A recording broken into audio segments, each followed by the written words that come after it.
Hello ဒီနေ့တော့ငရုတ်ပွားတွေကိုတုံးလေးတုံးအစီရေဖယ်ပြီးတော့ဟင်းသီးဟင်းရွက်ဆေးရဲ့စီလေးနဲ့အရင်ဆုံးစိန်ထားပြီးတော့ဆေးပါမယ်။ခုဈေးထဲမှာပြည်ကြီးကအကြီးကြီးရလို့ဝယ်လာခဲ့တာဒါတစ်ကောင်လုံးကိုမှ2000ခွဲပဲပေးရတယ်။အဲ့ဒါကိုတစ်ဝက်ကိုငရုတ်ပွားနဲ့ကြော်ပါမယ်။အခုငရုတ်ပွားတွေဆေးထားတာရပြီပေါ့နော်။အဲ့ဒါဆိုရင်ဟင်းချက်ဖို့စပြီးတော့ပြင်ဆင်ပါတော့မယ်။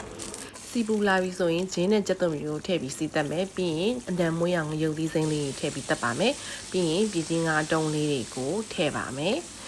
ပြီးရင်ခရူးစီနဲ့ပင်ငန့်ပြားရဲ့အကြီးလေးအရောင်လေးလှသွားအောင်နဲ့အရသာအတွက်ထပ်ထည့်ပါမယ်ပြီးကြတဲ့ခါကျလို့ရှိရင်ခုနငရုတ်ပွားကိုထပ်ထည့်ပါမယ်ပြီးရင်အချိုကျရင်တကြားလေးနည်းနည်းထည့်ပါမယ်ကြက်ခါလေးကြရင်ကြက်သွန်မိတ်တီအုပ်ပါမယ်ဆိုရင်အနဲ့အရသာနဲ့ပြေဆုံးပြီးမှုေးကြိုင်ပြီးတော့